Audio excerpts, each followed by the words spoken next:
তওবা করে কোন সময় হয় ইস্তেগফার করো। ইস্তেগফার শব্দ অর্থ হইল গিয়া যে জিন্দেগি খাটাইয়া আমি আই গেছি ও জিন্দেগি গুনাহ ভুল ভ্রান্তি করলে তা মাফি সওয়াব। আয় আল্লাহ, আমি যে জিন্দেগি খাটাইয়া আইছি জানিয়া বলে সমস্ত ভুল ভাল করছি, আমি আপনার কাছে মাফি তলব করি। আয় আল্লাহ, আপনি আমারে মাফ করে দাও। আর তওবা হইল গিয়া আগামীতে কোন গুনাহ করতাম না তখন দৃঢ় সংকল্প করার নাম হচ্ছে তওবা। এর ইস্তেগফার এর জিনিস মাফি সওয়াব, আর তওবা হইলো আগামীতে কোনো গুনাহ করতাম না তখন পূর্ণ ওয়াদা। ও হইলো কি আপনার ইস্তেগফার আর তওবা। এর লাগে আমরা যে সময় তওবা ইস্তেগফার করব তখন বুঝিয়া করতাম। ইস্তেগফার হইলো কি বিগত জিন্দেগির গুনাহ মাফি চাইতাম আল্লাহর কাছে, আর তওবা হইলো কি আগামীতে কোনো গুনাহ করতাম। আমরা প্রায় বেমার হইলে ওষুধের পেশাব নিয়ে তওবা করাই, অসুস্থ হইলে তওবা করাই, কিন্তু আসলে বেমার হইলে তওবা এটা খাস নাই যে প্রত্যেক সময় আপনি কি তওবা করবেন। তওবা আল্লাহর কাছে কবুল হয় 60টা শর্ত সাপেক্ষে আল্লাহর কাছে তওবা করে।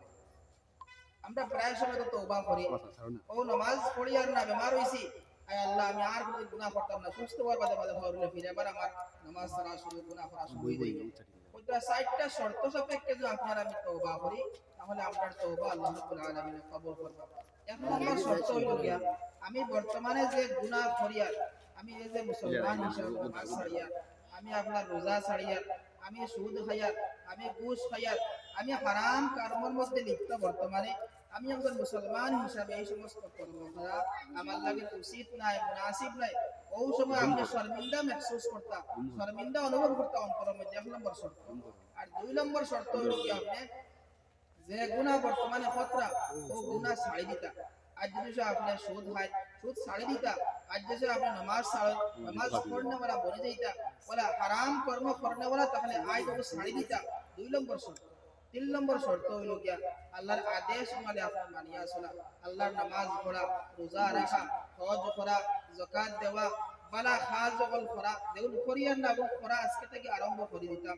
3টা শর্ত। 4 নম্বর শর্ত হইল গিয়া যদি কোনো মানুষের হক আমার তলে আইয়া থাকে, জমিন জায়গা টাকা পয়সা, তাহলে এই সমস্ত হকগুলা তারে বাহরে দিয়ে আমি তওবা করব।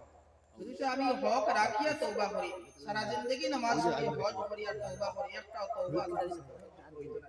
মেসাব নাই, কোনো মেসাবরে আনিয়া তওবা করাইলো আমার তওবা কোনদিন কবুল হইতো না, যতক্ষণ না পর্যন্ত সেই বাইর হক রে আমি আমার তল থেকে বাহিয়া দেব না।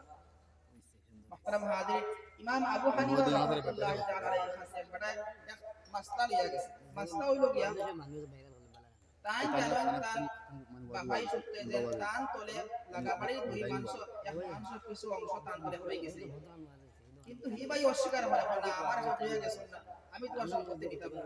এই বেটা হয় দিত, এই বেটা নেয় না, পুরো বেঘরে ফাঁসিছে। এই বেটা এখন খাইতো জানি বুঝে অন্য হক খাইতো, বেটা আল্লাহ ওয়ালা বেটা, এই বেটায় দাওয়াত লাগে, এই বেটায় নেয় না। বেটা আমি জানি না, তোমার কাছে কোনো কাগজ কাগজ নাই, তোমার সম্পত্তি আমি খাইতাম না। যাই হোক, ও মাসলা আবু হানিফার বাড়িতে গেলাম। আবু হানিফা এই সময় আসলা গোসলের মধ্যে, তাই সেই আপনার দিকে রওনা দিলা। আবু হানিফা গোসল শেষ করিয়া একটা ফল সরিয়া উঠাই, ওই সময় বেটায় কতর মধ্যে মোকাবেলা হইলো। ইয়া বলে হুজুর একটা মাসলা জিকার করতাম, মাসলা বড় জটিল মাসলা, তো তাই কইলাম এই সমস্ত বলে দিয়া তো লম্বা মাসলা, জায়গার মধ্যে বসিয়া কিছু আলোচনা করি। ও রাস্তার এক ফটার মধ্যে বইলা আবু হানিফার কাছে আসা একটা কলসি আসলো, এই কলসিটা মাটিতে রাখেন না তাই। তখন এই সমস্ত বলে হুজুর আলোচনা বাক্কা লম্বা, আপনি কলসিটা মাটিতে রাখি আমরা ধীরে স্থির আলোচনা করি। ও আবু হানিফা রাহমাতুল্লাহ তাআলা আলাইহি ফরমাইলা, ভাই এই কলসটার তল ভিজা, যদি আমি এই আপনার কলসিটা এই জায়গার মধ্যে রাখি তাহলে কার জন্য রাখবো, এই জমিন থেকে বালি কিছু আমার কলসির তলে লাগি যাইব। যদি আমি কলসির তলে বালি লাগিয়া আমি আবু হানিফার বাড়িতে অন্য বেটার বালি যাই গিয়া কিয়ামতের দিন আল্লাহ পাক আমার প্রশ্ন করবে, আবু হানিফা তোমার কলসির তলে হইয়া অমুকর বালি আই গেছে, কাজেই আমি ছুটতাম পারতাম না ভরিয়া আমি কলসি মাটিতে রাখি আর না। ওই সময় শখস কইলা হুজুর আমার যে প্রশ্ন নিয়ে আপনার কাছে আইছিলাম, প্রশ্নের জবাব আমি পাই নাইছি, মাসলার আনসার আমি পাই নাইছি। ওনা কইয়া দাও মাসলা কিতাব কিতাব কইলে ওনা জবাবও পাই নাইলে। ও জি না, আমি তো অন্যর একটা হক রে খাইয়া জানি বুঝিয়া, আর আপনি অন্য এক জায়গার মধ্যে কলসি রাখরা না তার হকর ধরে, তাহলে আমার লাগি জরুরি হইল এই সমস্ত সম্পত্তি বাকিয়া দেওয়া। মাত বুঝা গেছে নি?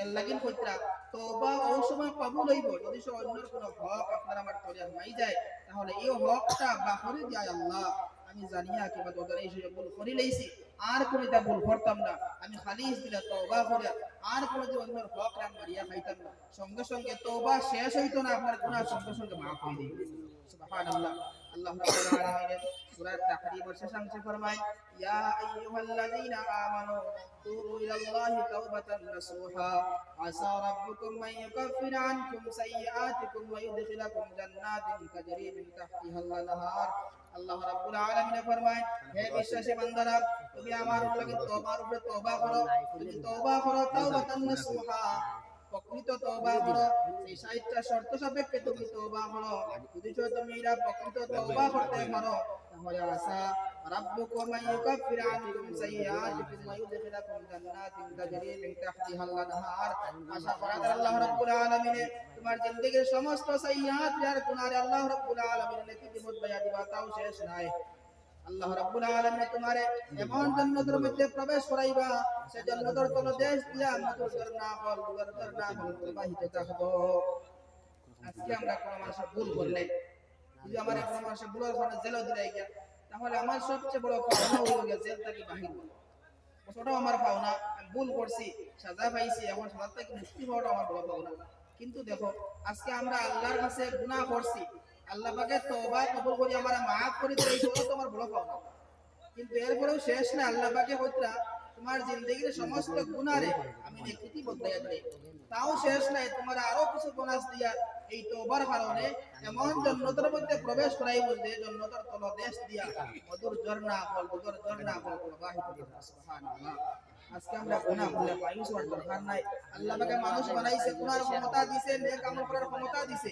আল্লাহকে সুবর্ণ সুযোগ আমরা পালিশ দিলে তওবা করি আল্লাহর কাছে তওবা করতে শেষ হইতো না গুনাহ maaf হয়ে যাবে সুবহানাল্লাহ মুহতারাম হাজিরিন বনি ইসরায়েলের এক শখস যে মানুষে এক নাই দুই নাই তিন নাই প্রায় 99 জন মানুষ সে অন্যায় ভাবে হত্যা করছে একদিন মনে ডরাইলো ভাই আমি কিতা করি আর একদিন তো আমি দুনিয়া ছাড়িয়া কবর প্রবেশ করা লাগবো ওই সময় এই শখস আলিমর দ্বারস্থ দিয়া কইরা ভাই আমার কোন তওবার দরজা খোলা আছে নি তখন তাই কইরা অত বড় পাপিষ্ট আল্লাহ বলে কোনো maaf করে দিতা নাই তখন তার মনে আইলো যখন maaf করে দিতা নাই তাহলে তোমার যে সব ফুরাইলিয়া লগে লগে তার ওয়ার বাকরি আলিম সাহেব আপনার হত্যা করে লইছে এরপর ডরাইলো হায় রে হায় আমি কিতা করি আর এই দিন তো দুনিয়া ছাড়িয়া আমি কবর যাওয়া লাগবো তখন তাই আরেক আলিমের কাছে গিয়া কইরা ভাই আমার কোনো তওবার দরজা খোলা আসেনি আমি তো এক নাই দুই নাই তিন নাই প্রায় 100 জন মানুষ অন্যায়ভাবে হত্যা করছি তখন আলিম সাহেব কইলা হ্যাঁ এখনো তোমার তওবার দরজা খোলা আছে যাও জায়গার মধ্যে আল্লাহ শুনের আল্লাহর জিকির আজকার শুনের সেই জায়গার মধ্যে যাও গিয়া তুমি শরীক হই আল্লাহ রাব্বুল আলামিন তোমার জিন্দেগীর সমস্ত পাপ মাফ করে দিলেই বা ওই সময়